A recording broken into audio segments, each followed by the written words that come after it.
Cuando por azar se comienza a contar una historia y esta deja espacios en blanco, surgen otras que, aunque no puedan comprobarse, cumplen la función de llenar esos casilleros para mostrar una imagen completa.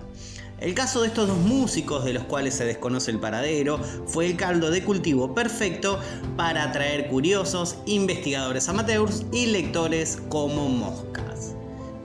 La historia en sí era atractiva, dos artistas redescubiertos que desaparecieron sin dejar rastro. Nada se sabe de ellos, como si la tierra se los hubiera tragado. Esto hizo que muchos periodistas con gran imaginación y un poder narrativo sorprendente hicieran de las suyas, creando la mejor fantasía posible, y una de ellas corresponde a un artículo publicado en Infobae titulado El Rey del Porno.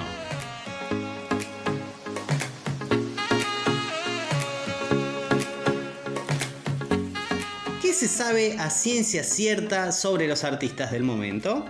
Existe una teoría que ubica a uno de ellos en el centro de la industria que supo tener un público cautivo durante años. Juan Ramón Méndez, popularmente conocido como Sixto, ex guitarrista de Sandro, habría sido una estrella de cine de porno de los años 80.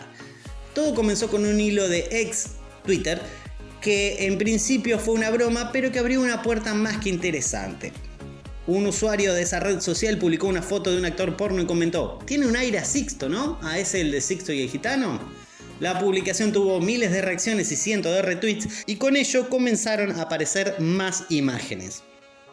Esperando la carnosa, Titanic, El regreso de las tres piernas y Jugando con mi amigo Mario son algunos de los títulos de las películas pornos clase B protagonizadas por Johnny Casablanca, el actor que según la teoría sería el verdadero Sixto. Existe irónicamente un agujero de varios años entre el momento en que Sixto deja de tocar con Sandro y el lanzamiento de su único disco junto a su compañero El Gitano, aunque después se conoce otro disco solista de Sixto, pero ya en un plan en el que a nadie le interesa.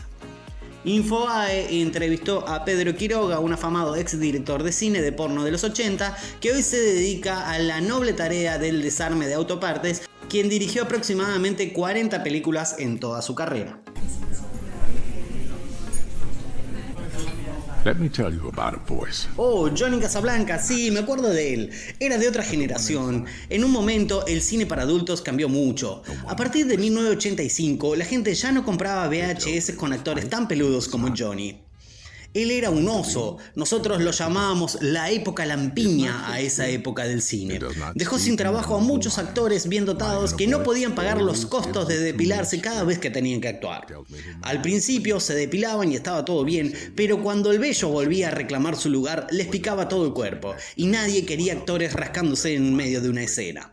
Nunca supe más de Johnny. Sabía que le gustaba tocar la guitarra, pero no puedo decir con certeza si se trata o no del famoso Sixto. En mi opinión, debe estar muerto por alguna enfermedad de transmisión sexual o por una sobredosis de droga. También existe otra teoría que vincula al dúo con una banda narco. El título es El narco arte de Sixto y el Gitano y es de Editorial Conspiranoia.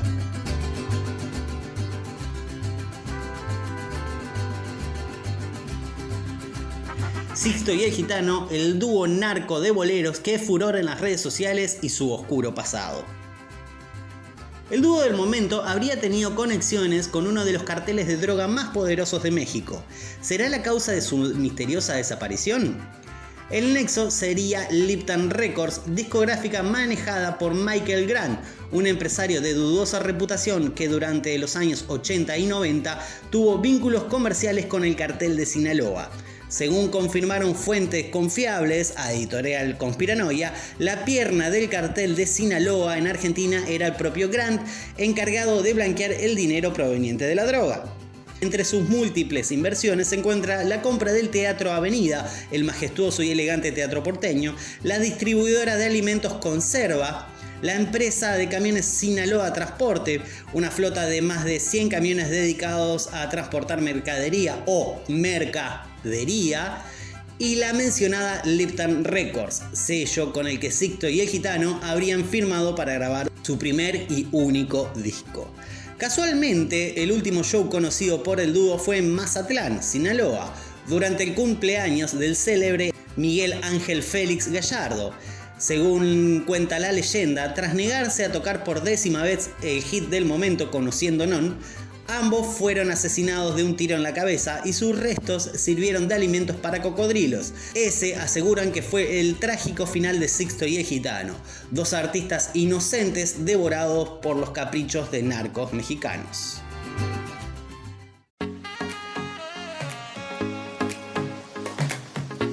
Acá hay un error muy grande, que es el que Sixto y el Gitano no eran un hit en su momento. No, Conociendo Non no fue una canción que haya pegado mucho. De hecho, todo el disco pasó totalmente desapercibido hasta que este TikToker los vuelve a retomar, pero los vuelve a redescubrir por error, pero fue muchos años después. Es decir, no existía ningún motivo para que ellos tocaran en una fiesta narco, ni que fueran tan famosos, ni nada. En su momento pasaron totalmente desapercibidos. Esta última es interesante y algo de verdad tiene. Se las voy a leer y le voy a comentar al final. El hombre que estafó a Sandro, alerta medios. El título es La nueva Mar del Plata. Sandro, el artista amado por todos, siempre tuvo palabras de afecto hacia sus colegas. Quienes los conocieron aseguran que nadie que trabajara con él podría decir algo malo. Era generoso compañero y un gran artista. Pero hubo un músico que se aprovechó de esa generosidad: Sixto. Quien hoy conocemos como parte del dúo Sixto y el Gitano, el otro gitano, habría engañado a Sandro para que invirtiera en un complejo hotelero en Mar del Tuyú, prometiendo que sería la nueva Mar del Plata y no la misma playa decadente de siempre. Saludos para la gente de Mar del Tuyú. La suma que Sixto le robó fue aproximadamente $6 millones, de los cuales, según sus cálculos, Sandro recuperaría el 70% al año y obtendría ganancias concretas al segundo. Todo parecía un negocio más entre compañeros de trabajo hasta que Sixto desapareció con el dinero. No se presentó a las actuaciones programadas, no contestaba las llamadas y el manager de Sandro descubrió que había dado una dirección falsa. Según la ficha que Sixto completó al firmar el contrato con la productora de Sandro, su domicilio era Balcarce 50 en Capital Federal. Cuando fueron a comprobarlo, se sorprendieron al descubrir que esa dirección no era una pensión, sino la mismísima Casa Rosada, sede del Gobierno Nacional. A partir de allí, el manager de Sandro y un grupo de abogados desentrañó una maraña de mentiras que lo llevó a una única conclusión: Sixto se había fugado con $6 millones y nunca podrían hallarlo. Años más tarde firmó un contrato con el Gitano para grabar un disco y una gira promocional, pero ¿por qué alguien que se robó semejante suma de dinero se expondría así? Simple, no pudo renunciar a su esencia. El amor por el escenario fue mucho más fuerte que su instinto de supervivencia. Se sometió a una cirugía plástica que le transformó el rostro, pero no cambió el nombre artístico. Dicen que luego de grabar y de recuperar notoriedad, alguien lo reconoció y lo denunció, por lo que decidió desaparecer. Algunos afirman que aún pueden encontrarlo caminando solo por la playa de Mar del Tuyú, o como él se lo presentó a Sandro, la nueva Mar del Plata.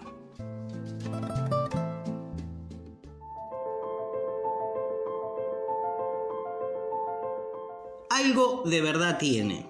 Un nexo que ubica a Sixto y el Gitano antes de grabar este disco tiene que ver con Sandro.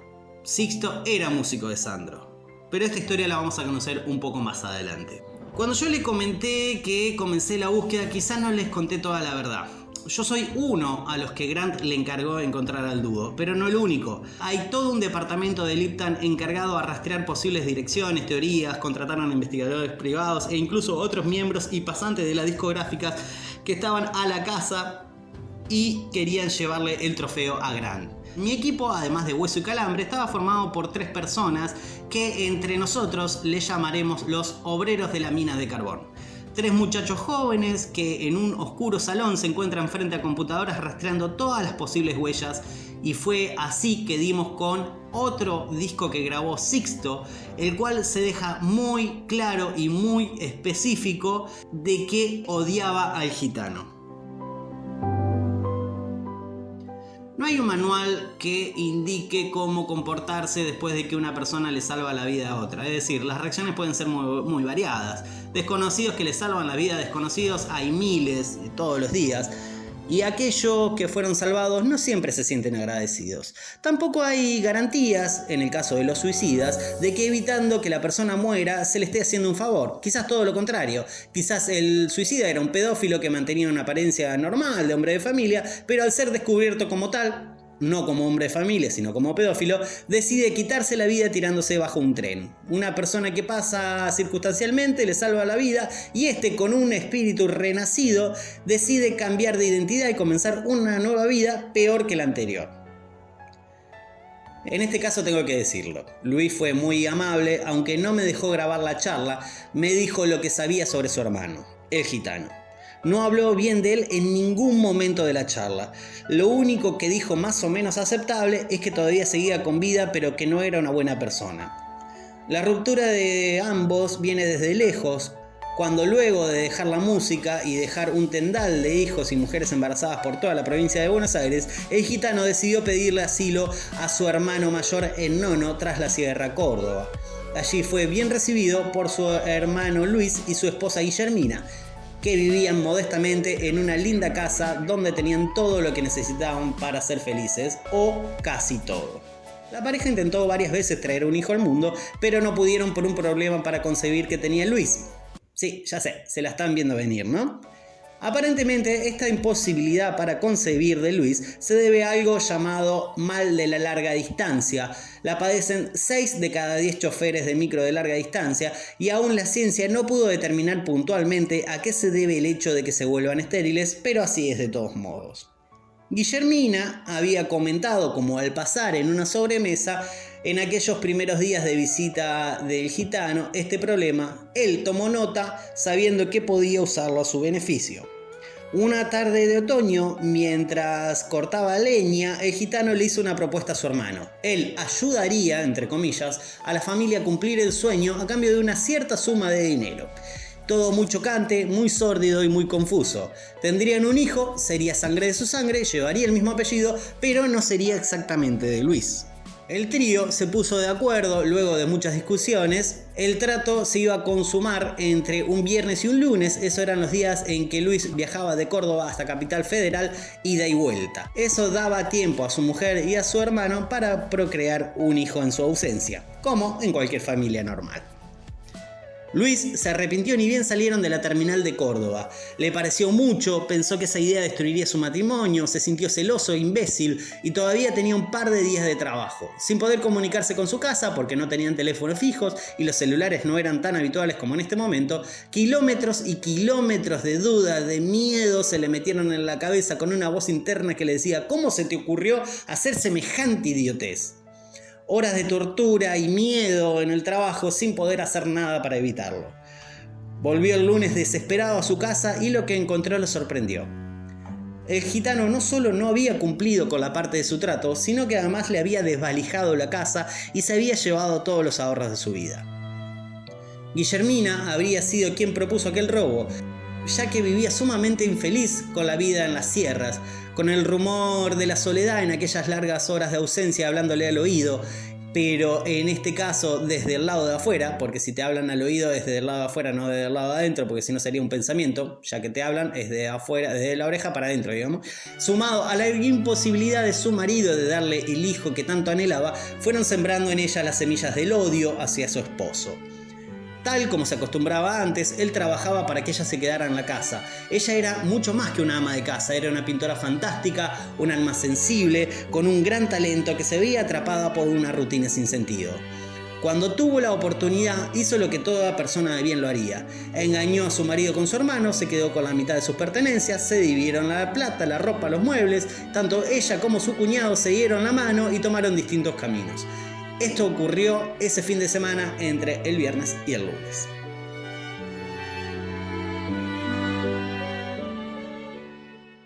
Ese hijo de puta está vivo, pero no sé dónde vive. En parte mejor, porque si me lo cruzo le pegaría un tiro sin pensarlo, me dijo con un tono que no lo escuché en toda la charla. Me dio la dirección de un geriátrico en donde podría ubicar a su madre, quien protegía la dirección actual de su hijo con mucho celo. Cuando terminó la charla me dijo algo. Te advierto que si tu intención es juntarlo con Sixto no va a ser fácil. Terminaron muy mal esos dos. En medio de todos los quilombos que tuvieron, uno recibió un balazo en la pierna y hasta desenterraron un cadáver de un cementerio. Te estás metiendo en una muy jodida, ¿eh?